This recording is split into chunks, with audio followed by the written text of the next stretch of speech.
right now on Justice. I felt that the most effective way was to talk to him directly and tell him to cut it out. President Obama talks tough, but is anyone buying it? Of course it was weak, because he's weak. He's been weak for 8 years. Newt Gingrich sure isn't. The former speaker is here to talk Obama, Trump, and the hypocrisy behind the White House's blame game with Russia. Plus, RNC chief strategist Sean Spicer joins me live to talk about the Trump White House and rumors he may be in it. Then, don't take off until I get off this 18-wheel. How many wheels do you have on this truck? It's been one of my favorite parts of the show all year. Tonight, we look back on some of the best moments of street justice. What about the fact that the president is saying that mentally ill people shouldn't get a gun? I 100% agree. This world is a crazy world we live in. Okay, so get a gun. I got a hammer. I don't need a gun. I got a hammer right here, 21 ounces. He's got the hammer, but I've got the gavel. Justice starts now.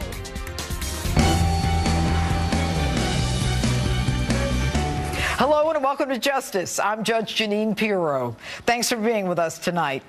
What a show on deck. Sean Spicer from the RNC is standing by. He's also the senior communications advisor to President-elect Trump's transition team, and Ambassador John Bolton will join me live as well.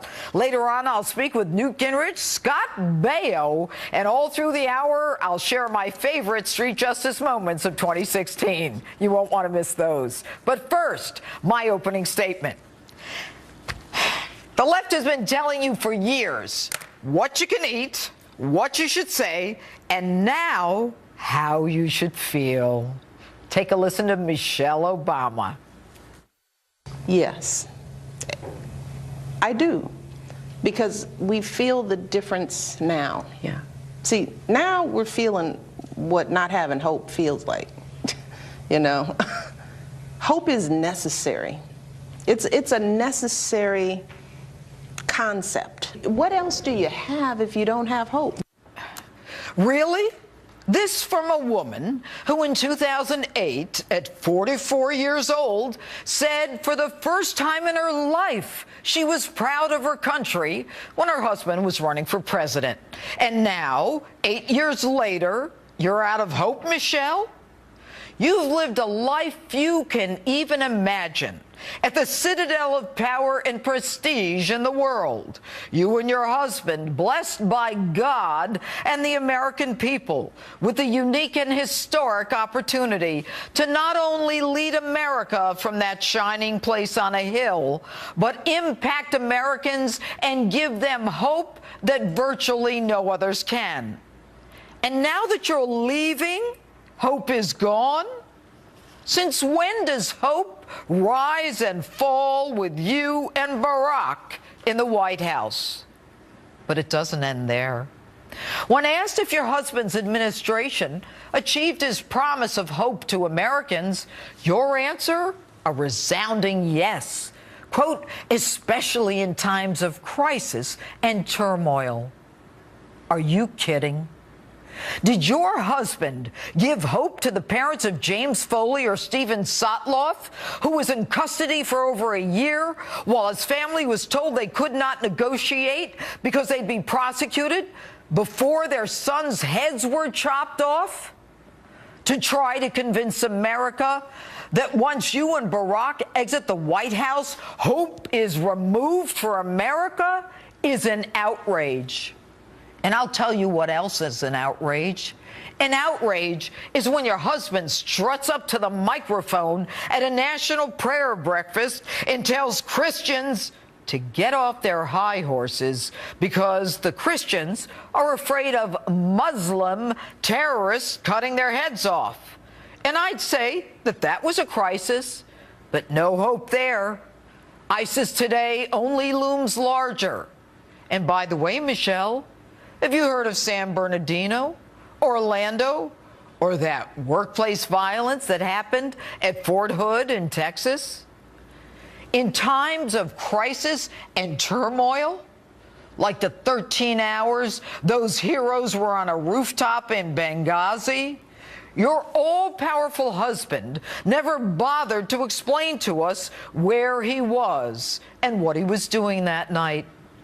All we know is the only power that he was ready to unleash was Air Force One to fly to Las Vegas for a fundraiser the next morning so that you guys could live the life another 4 years in the White House. But I get it. For you, hope is gone. You and your family and friends won't be able to fly to another 46 countries with security and hair and makeup in tow. Michelle, you may not realize it, but Americans rejected you and everything you stand for.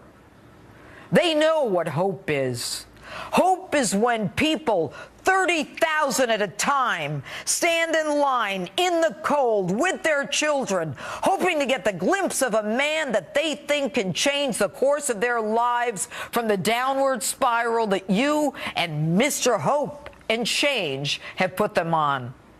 I'll tell you what hope and change is. Hope and change is when people show up 20,000 strong after an election, desperate to see the man who actually brought back jobs, almost 1,000, when your husband said it was impossible to bring them back at Carrier. And by the way, if you want to know what it really feels like to not have hope, just walk out of the White House. As ordinary Americans, you'll see real fast. Welcome to the America you created, the one with a racial divide, a disrespect of law enforcement and the military, illegals cruising our borders, draining our schools and social services, ISIS and refugees on the rise. No hope? Michelle, I'm surprised at you. What happened to when they go low, we go high? And that's my opening statement. Tell me what you think on my Facebook page or Twitter. Hashtag Judge Jeanine. And joining me now with a reaction, RNC Chief Strategist and Senior Communications Advisor to the Presidential Transition Team, Sean Spicer, also reportedly the leading candidate to become President-elect Trump's press secretary. Sean Spicer, thanks for being here. Can you tell us anything, any secrets? I cannot tell you any secrets, Judge, but Merry Christmas. Thank you for having me. Merry Christmas. You look like you could be a press secretary. Well, thank you. As I've said before, I'd be honored to do anything I can to help this president-elect advance his agenda in Washington, because he's going to bring real change to the American people. And if you look at what he's done already, whether it was Carrier or the cabinet that he's putting together, it's unbelievable. And you know him. And I think that you know that on January 20th, it's going to start with a bang. Oh, he's going to get things done right off the bat. You know, Sean, what's so amazing is that, I mean, the man hasn't stopped since he won election night. I mean, I don't think Americans have ever seen anyone like this. I mean, he's going state to state to thank people, and Americans are reacting and responding. But I want to get to some of the fascinating stuff that has been happening in the last 48 hours. You heard my open, Michelle Obama. I mean, I talk about a class or lack thereof to say hope is gone when she and Barack leave the White House. I mean, isn't that a slap at the incoming president? Well, here's what I'm going to say. I think what I would actually phrase it as, change is coming. Business as usual is over. And I think for a lot of folks in the political class and the pundit class, what they're about to witness is going to be unbelievably historic in a way that no one's ever seen before. He is going to bring real change to this city. He's going to bring a record of success that is going to just shock the system throughout its core. And what I mean by that is that he doesn't take no for an answer. He picks up the phone. He gets things done. He doesn't take no for an answer. He figures out, how do I get to yes? How do I get to success? And who do I surround myself to get there with? The people that he's choosing for his cabinet are an unbelievable level of caliber that this country's never seen before, position by position, department by department. The people that are taking these jobs. You look at a guy like Rex Tillerson, rags to riches, 8 years old, starts working to help the family. Sean, there's going to be a lot of trouble there. A lot of talk about pushback, and not only pushback to Tillerson, but you've got Hollywood now, and Michael Moore saying that Trump shouldn't even be admitted into the White House, and you've got Martin Sheen. You know, I guess he was in the West Wing on a TV show, so he thinks he knows all about it. You know, they're taking out these PSA, these ads saying, everybody, we've got to stop Trump from coming into the White House. Who are these people? The interesting thing about this, Judge, is that they don't understand what's going on in this country. It was the same people who predicted a coronation for Hillary Clinton, who planned a fireworks celebration on the Hudson River. They don't get it. The American people are tired of business as usual, and Donald Trump's bringing change like they've never seen before. The problem with Hollywood is that they don't get it. They don't understand the frustrations and concerns that average middle Americans feel right now, that they're living paycheck to paycheck, that their health care costs are going up, that a government's unresponsive and doesn't take care of the veterans that have gone and served this nation. Donald Trump gets it in a way that nobody's gotten before, and he's going to get things done in a way that no one's ever gotten before. I think it scares them. That's what the problem is that they've been used to coming in, Republican or Democrat, cozying up to the elites and sort of being able to go to their cocktail parties. That's not what Donald Trump wants. He wants to come in and make this country better. He wants every American to have a better life. And that's something that scares the people who have used to living off of Washington's business as usual. As Hollywood and the New York elites and a lot of the East Coast elites, I should say, you know, take out these public service spots and you know, the campaign supposedly cost how much to try to stop Donald Trump and get these electorates, these electoral college people to change their vote, which isn't going to happen. I mean, why are they spending so much money now?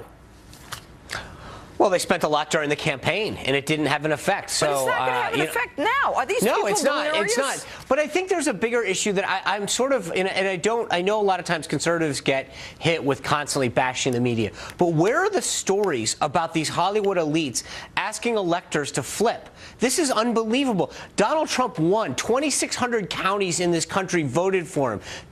62 million people, 306 electoral votes, and they're taking out. They're spending, you know, almost $1 million right now trying to influence electors to switch. Yeah. That is just, it's unbelievable. And no one in the mainstream media is calling outrage on this. It's unbelievable. But you know what, Sean, I think for the first time the American people get it, and they do because of Donald Trump. Sean They do. Spicer. You're absolutely right. Thanks so much for being with us tonight. Merry Christmas, Judge. Merry Christmas. And Right now on Justice, in the line of fire. This is a direct attack on his policies and her name. Ivanka Trump's popular clothing line is the latest victim of the far-left hit squad. Ivanka may be staying quiet, but I'm not. It's tonight's opening statement. Plus, wow, you are a very optimistic man, Ben Stein. Ben Stein joins me live to talk about the president's immigration policies and what's next in the travel ban saga. And maybe this time we'll agree. Let's clean it up. How's he going to fix it? Judge, how's he going to fix it? We're going to start putting the criminals in jail. And later, Do you wear Ivanka Trump's shoes? No, I don't. would you if they came in your size? I visit one of the world's most famous stores to find out about what America thinks of Ivanka Trump, her clothes, and the liberal left's assault on her brand. So you know what? If they had the name Trump on, I won't buy them. Or do me a favor, find out what child laborer made your shoes. Justice starts now. Breaking tonight, a ballistics missile fired by North Korea. The first test firing since President Trump took office. Hello and welcome to Justice. I'm Judge Jeanine Pirro. Thanks for being with us tonight. The U.S. military said late this evening that it detected the missile launch from North Korea and is assessing the situation. President Trump just made an appearance with Japan's prime minister in Florida at the president's Mar-a-Lago Golf Club, but they did not address the launch. South Korea officials say they believe the test missile, apparently fired into the sea, was a show of force in response to the Trump administration's hardline position against the North. The White House says the president is monitoring the situation and will keep you posted. Now to my opening statement. We have to stop destroying women based on the men in their lives. A woman cannot, should not, must not be judged by the man she is with. I am infuriated. This fight is supposed to be long over. Why are we even talking about this? It is 1984. I am Congresswoman Jeanine Pirro, and yes, I can be a candidate for vice president. You have no right to define me or malign me based upon the conviction of my husband, John Zaccaro. I am worthy of so much more. It is 2006. I am District Attorney Jeanine Pirro, running on my record, a record of accomplishment, a record of which I am proud. You cannot and will not judge me or take from me my record of firsts as a woman or my successes based upon the deeds or misdeeds of my husband. I am worthy of so much more. It is 2017. I am Ivanka Trump, an accomplished negotiator, builder, fashion designer, businesswoman, writer, and you cannot and will not judge me based upon the actions of my father. I am worthy of so much more. This must stop. This week, a female Nordstrom's executive proudly trumpeted they were dropping Ivanka Trump's fashion line. They could have done it quietly, phasing it out. Instead, they chose to publicize it. And the genesis of all this, an online campaign started by another woman marketer, Shanna Coulter, who didn't much like Donald Trump. So she decided to take it out on his daughter and created the hashtag #GrabYourWallet. Her online campaign to punish the Ivanka Trump brand for the deeds or misdeeds of Ivanka's father. Curious that Chelsea Clinton was never punished by these women for the clear misdeeds of her dad. But I digress. Nordstrom's stated reason for dropping the line isn't really important. Reduced sales? Maybe. Amazing what product placement can do, you know. But what I can tell you is that overall, Ivanka's brand revenue is up 21% from 2015 to 2016. And pray tell, if her brand wasn't selling well in Nordstrom's, why did they order more products for the spring 2017 season? But now to the woman herself. To say that she is accomplished is the understatement.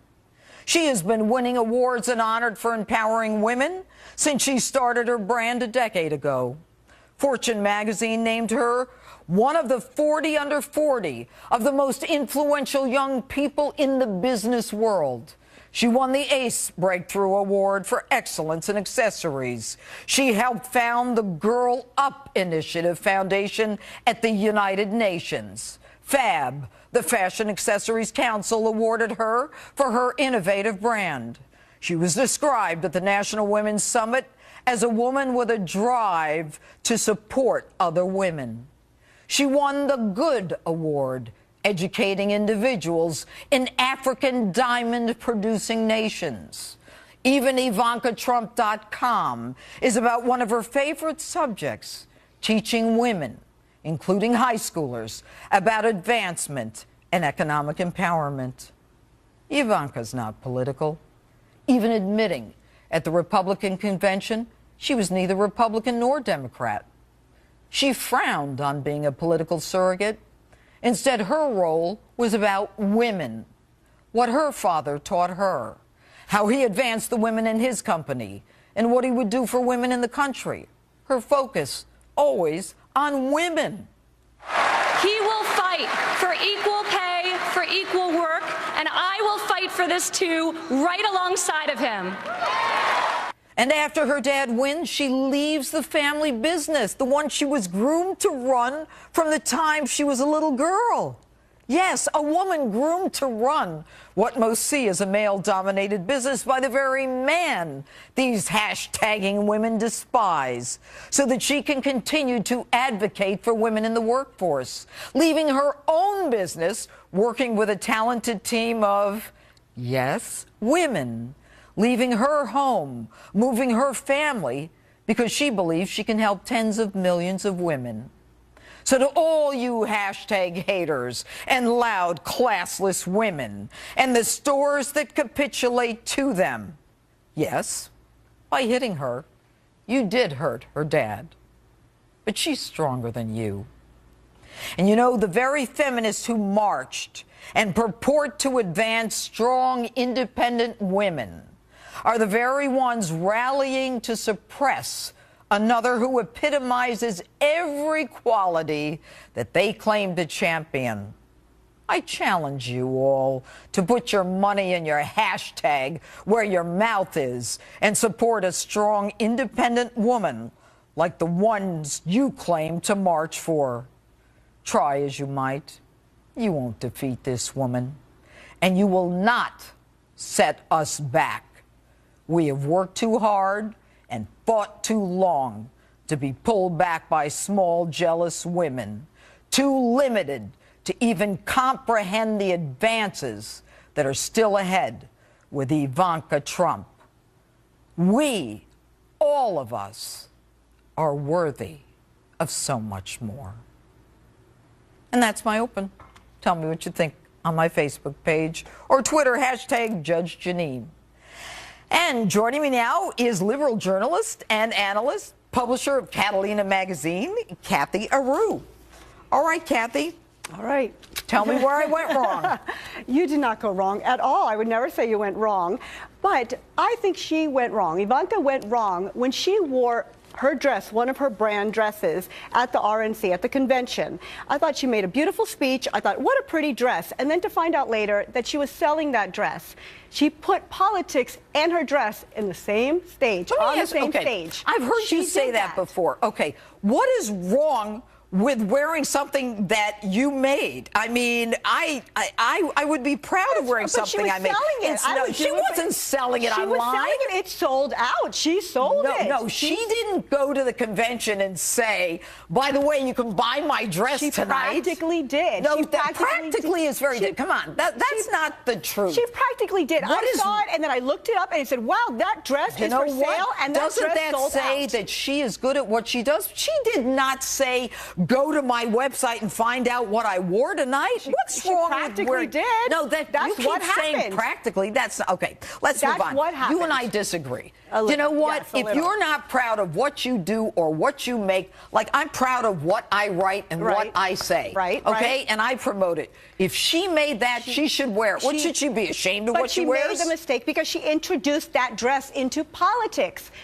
She put it on the political scene. What should she do? Wear it when she goes grocery shopping and be ashamed of it? Michelle Obama wore a Black House white market dress, and it sold out. But she did not make a profit off of it. Her family didn't make a profit. Everyone was okay with that. And you know what she did? When her father became president, she left that business. She left everything that was personal to her and went to Washington. So no one's hurting her by not buying her dresses now. No one's hurting her because she's not tied to it. They're sending a message to her father. Let's talk about sending a message to her father. You know, it's a little late. If they wanted to send a message, they should have gotten out and voted. Fact is, he won. But let's move on. Okay.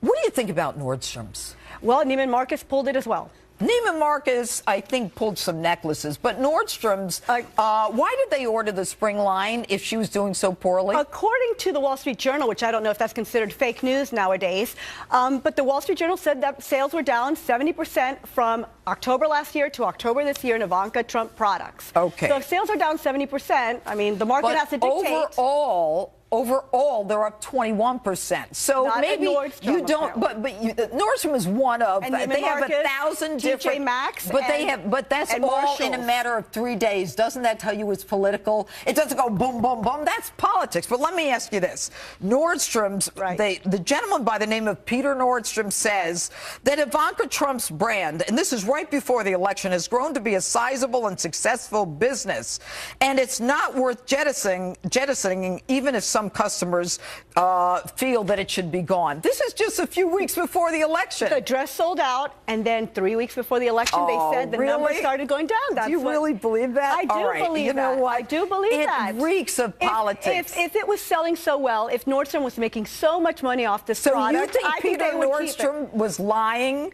when he said just a few days before the election that this is great and we're not going to let it go? Don't you believe that product placement has a great deal to do with whether or not something sells? Marshalls and TJ Maxx have done the same thing, so it's not just Nordstrom, it's not just Neiman Marcus. And you know what they say, the employees at Marshalls and TJ Maxx said? They've never, ever seen an email like the one that came over saying, take down the signs. A lot of politics, and that's the sad part. But you do agree that Ivanka Trump is committed to women and supporting women and women's issues. I loved her speech. I loved her speech. But then when I found out that that dress was hers from her so product you're line, upset it that she's bothered proud of what she does? Not upset. I was upset that she brought her line into politics. That she wore a dress that she made. That upset you. I think that's she was small. selling it. If she I would have think made it that's just for little. herself that What night, she that do? would have been pretty. You know what? Do you really believe that a woman who's devoted her life to women? She was using her name to sell a product, and right now her name is not that popular, and the product is not selling, and that's the bottom line. You're wrong, because it is. I don't think Kathy so. Aru, thanks so much. Back to that breaking news, a ballistic missile fired by North Korea. Here to talk about that more is GOP Congressman Chris Collins from the state of New York. All right, good evening, Chris. How are you? Good evening, Judge. I'm enjoying your other conversation. You had a great opening statement. Thank you. You know, I got to tell you, and as you know, I know the Trump family. I know her as a very elegant woman who is too smart to fight with Jeanine Pirro. Thanks for being with us. Tonight, the Obama administration opens the jail cells, releasing tens of thousands of illegals, many of them violent criminals. The latest from the IRS email bombshell, and you won't believe what Susan Rice has said about Benghazi. But first, my open. Imagine your son or daughter. You raise them, you love them and protect them, and they volunteer to fight for us. And yet when they come home, they are left to die by the very country to which they gave so much. President Barack Obama's Veterans Administration, one of our largest federal agencies, is not only ineffective, it is broken. And more than that, it is a hotbed of corruption. And so goes yet another Obama administration scandal. Not a potential scandal, a full-blown scandal. They are shunted aside, placed on bogus lists. Veterans left to die while waiting to see a doctor in VA hospitals, while the hospital officials pocket bonuses alleging that they reduce the patient wait times. Fact, the VA budget, $153.8 billion, has increased disproportionately above and beyond the increase in the number of veterans. Fact, every day, 22 veterans, men and women, kill themselves, many of them seeking VA help, which never comes. For the last 5 years, official reports show VA schedulers are not following policy. Electronic wait lists purposely omit the names of those who died. Fact, the names of at least 17 and up to 40 veterans who died were put on a fake list in Phoenix. Fact, whistleblowers nationwide confirm that the VA deaths connected to a refusal to even schedule an appointment have occurred. And this week, VA Secretary General Eric Shinseki had the unmitigated gall to tell senators he was advised to not provide information that would compromise yet another inquiry. Really? How many inquiries do we need, General, before you provide information or even do something? So forget oversight. Why not just take the fifth, like that learned Lois Lerner? And in case you didn't catch this one, any adverse incident like this makes me mad as hell. Really looks mad, doesn't he? An adverse incident? You call veterans facing certain death refuse medical care by VA personnel who then create false records so that they can pocket a bonus, an adverse incident? It's not an adverse incident, General. It's a homicide, a criminally negligent homicide. And oh, that political preparation. And what I've committed to is whatever comes out of this, whatever is substantiated, actions will be taken. We will take actions. I don't believe you. You've known for years. You don't take actions. The IG reports that you sign off on Government Accountability Office reports. The veterans told you, the press told you, everyone told you what was going on. So who's been fired? Who's been demoted? After more than 50 Inspector General reports. Why haven't you asked the hard questions? Why are you still even there? Or might this be another page from the Obama circle the wagons, delay, deny, and lie playbook? And General, you show no emotion. You don't apologize. You don't share the anguish and the anxiety of veterans and their families, veterans who were literally on a death watch because your staffers hid their names. Your staffers closed out 1.5 million cases after 90 days without any resolution or explanation. And General, you call yourself a war hero? War heroes don't leave men to die. And I don't care if you're the most decorated man in military history. You are leaving men and women to die. General Douglas MacArthur stated, "Old soldiers never die. They just fade away." Shinseki, it's time for you to fade away. And you're not the only one. Our revered Chief Law Enforcement Officer, in over his head, Attorney General Eric Holder, of course, has no plans, and that's a quote, to investigate the secret waiting lists and the veterans' deaths at the VA hospitals. No surprise there. So how about we bring in James Comey and the FBI? This is criminal. Reports are some hospitals are shredding documents. The evidence needs to be preserved. Witnesses need to be spoken to. Time is of the essence. They allege reduced wait time to pocket bonuses. They're gaming the system. They're cooking the books. There is an ongoing scheme to defraud the American people, while those to whom we owe a solemn obligation are left waiting to die. This is gross mismanagement. This is an organized criminal enterprise consisting of fraud, the creation of false records, conspiracy, larceny, obstruction, and yes, criminally negligent homicide. And am I the only one who's added up the here with the politicking? Listen to one Democratic senator from the hearings this week. Is it possible that in some cases unrealistic expectations have created a situation where some staff is in fact cooking the books? Wow, he should be a defense attorney. He's giving them an excuse to cook the books. Mr. President, your Secretary Shinseki actually said this before the Senate. If any allegations are true, they're completely unacceptable. Unacceptable? Huh?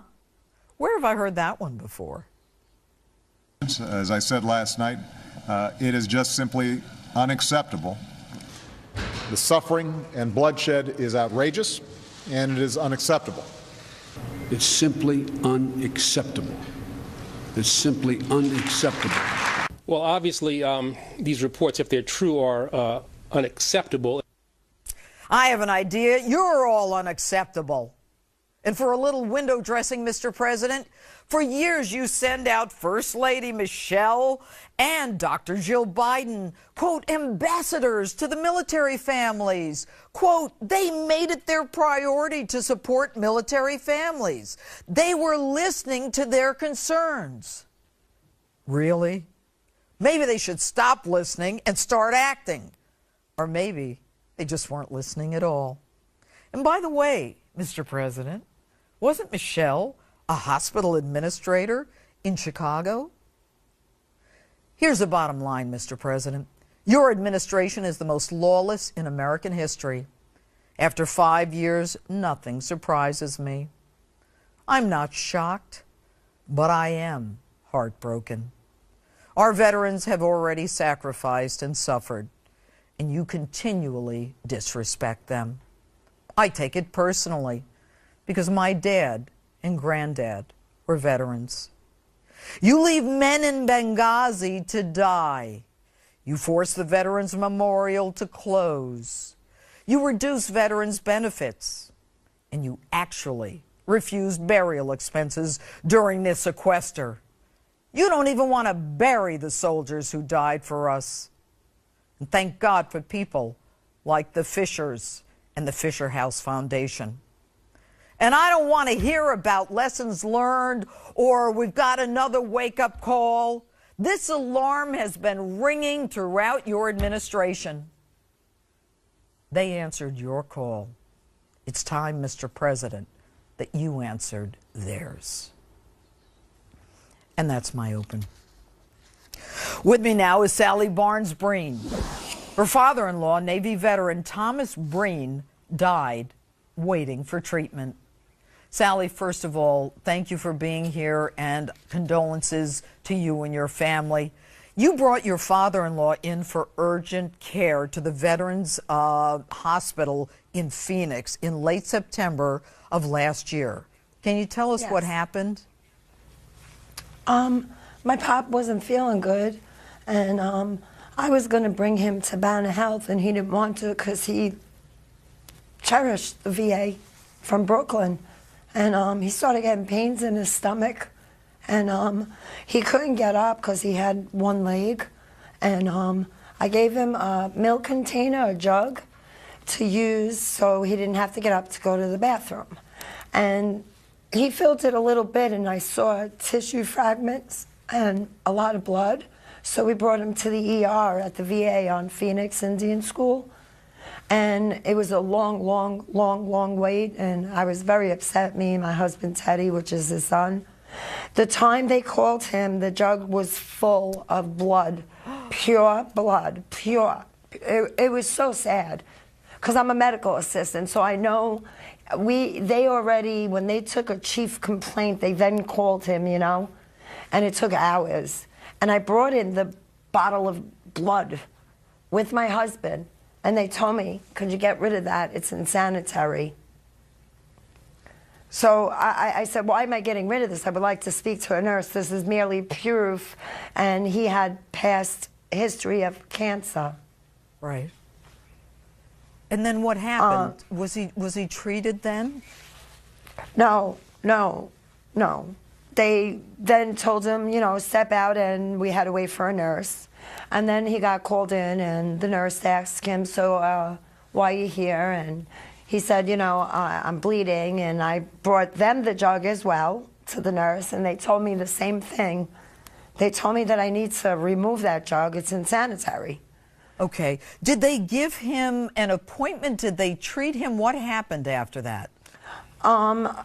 They were more concerned of his arthritis in his hands. They gave him an appointment for an arthritis doctor on October 8th, but they dismissed him like an animal, like a dog. When they did that, I mean, you said you're a medical assistant. I mean, did you say he needs to see a doctor for this? And what was their answer? Did they make an appointment? Did they call you? Did they give you a card?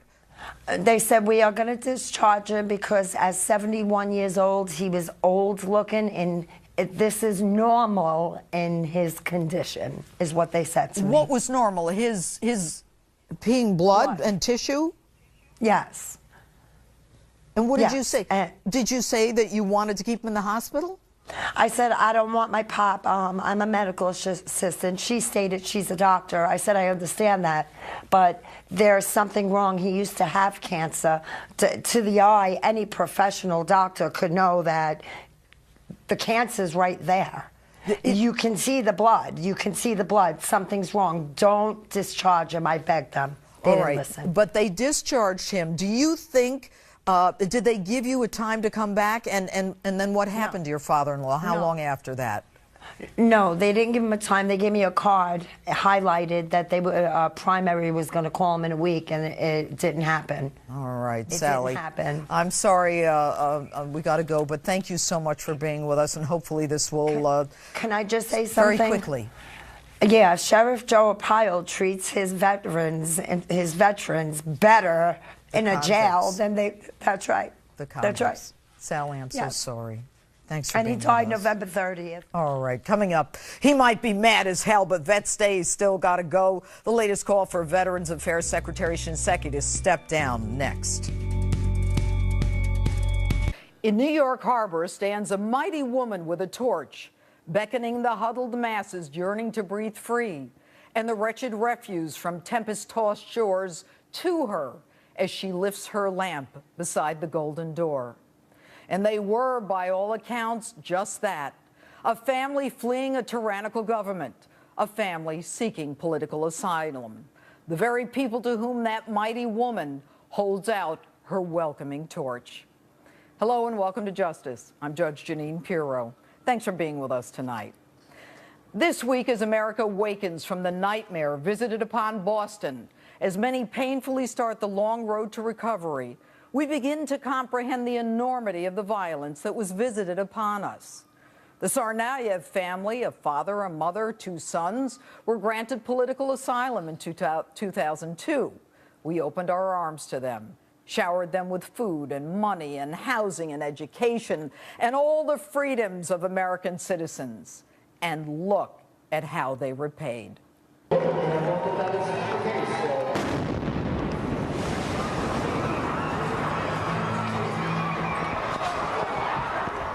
And here's how Tamerlane's mother describes her son.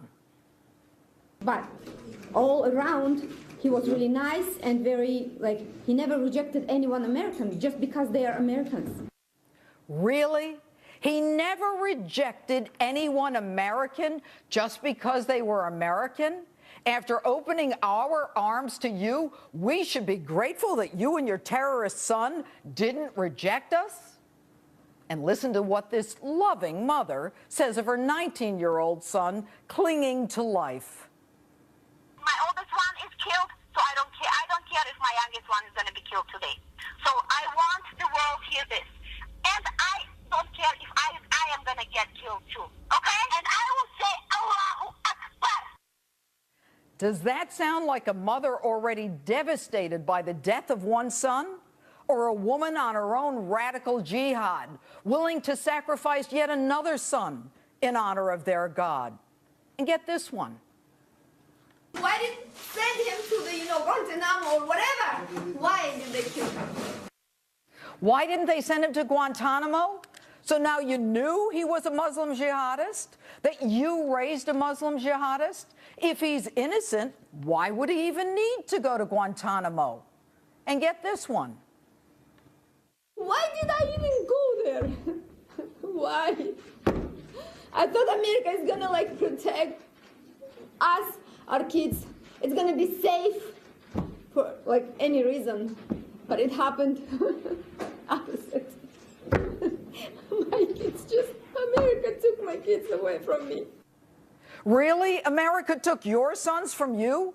They killed Americans. They injured more than 200, blinded, deafened, and blew the legs and arms off of innocent civilians, turning the city of Boston into a lockdown war zone of casualties, amputees, and a future of post-traumatic stress. And America should protect you?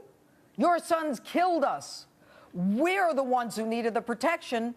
And you ask, why did I even go there? I'll tell you why.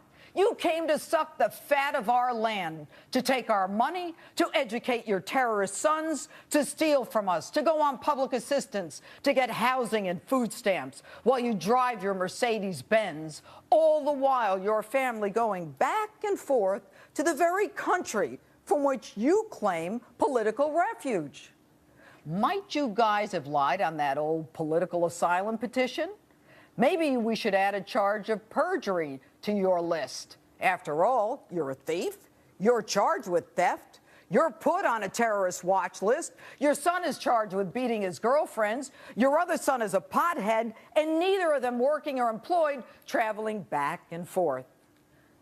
Most Americans can't even afford a vacation. They're losing their homes. If they're lucky enough to have a job, they live check to check. The elderly choose between food and medicine. Servicemen and women are getting cuts in their benefits.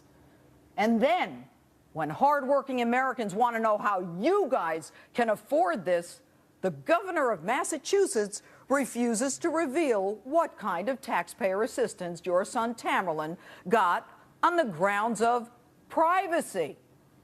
Privacy? What privacy?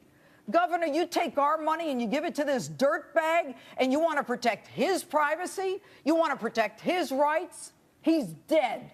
He's a terrorist. He has no rights. But then again, it's okay to invade my privacy and publish my name and where I live on an interactive map because I'm a lawful gun owner. And now, mother of jihadis, the Obama administration at breakneck speed rushes in a federal judge, stops the FBI in the middle of a high-value interrogation to arraign your son and shower him with even more rights. The right to remain silent, the right to an attorney, unparalleled medical care, all the protections of our Constitution. Why? Because the president and his buddy, Eric Holder, want the world to think better of us. They want the world to see American justice at its best. Really? They hate us. They chant death to America. They burn us in effigy. We give them billions and F-16s and armored tanks as they laugh their way to the bank and the airfield. And when they kill us, we don't even send in reinforcements like the 4 fighting in Benghazi. And we want them to like us? Honestly, I don't much care about what the world thinks of us or our criminal justice system. They come here to kill us, and we worry about what they think of us. I don't want to show the rest of the world how our system works. I honestly don't give a damn. And okay, mother of jihadis, they say you're planning on coming here.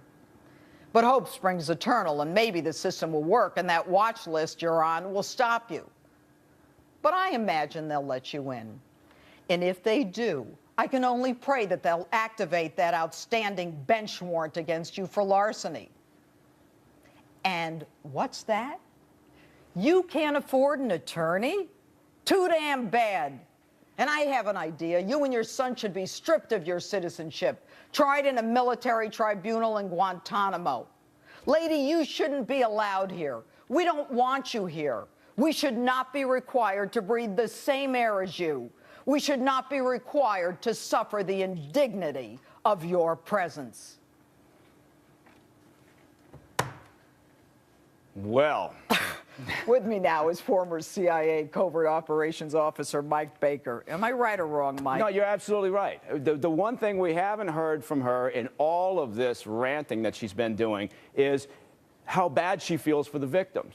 Has anybody heard her say, I feel so terrible about what happened to those victims? Not a thing. There's been nothing. I mean, she's clearly nabbed the most miserable mother on the planet award. There is no Mother's Day card coming her way, and I don't mean that. It's a sad thing to say, and I don't mean it in that way. Don't apologize for it. Well, you know what I mean. But she's on every channel in Dagestan. Not that there's a lot of them, and in Russia. Right. And all she's doing, they're giving her plenty of airtime to trash us. Okay, Mike, look, and by the way, did you see any tears when she was ranting? No. Not a one tear. No. But let me go back.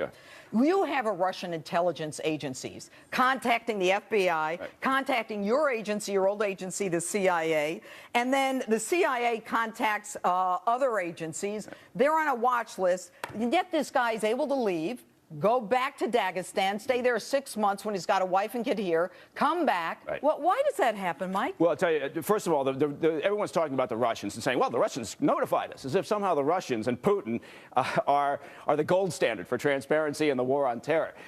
The only thing the Russians cared about with Tamerlan was the separatist issue. They just don't care about the radical Islamist issue. But the proof is in the pudding. Right. They were right. Well, but what I'm saying is they have their very own reasons for doing this. So they send a note because, you know, obviously they're concerned about this ongoing brutal battle with the Chechens. So they send a note with almost no information on it. Now, I guess my point here is that if anybody wants to get upset with anybody, we should be going after Putin and the FSB and the Russians, because I'll tell you why. You would have to be either willfully naive or moronic not to understand that the Russians spent that entire time, the 6 months that Tamerlan was over there in Dagestan, Chechnya, and Russia, right on his backside. They have got a file. I guarantee you. So they have information. Mike, look. Yes, let me play devil's advocate. So let me say, he came back. They've got a big file, and they couldn't be bothered to tell us. Well, look, but they told us twice. They didn't have to call us once. They didn't have to call us twice. If we had any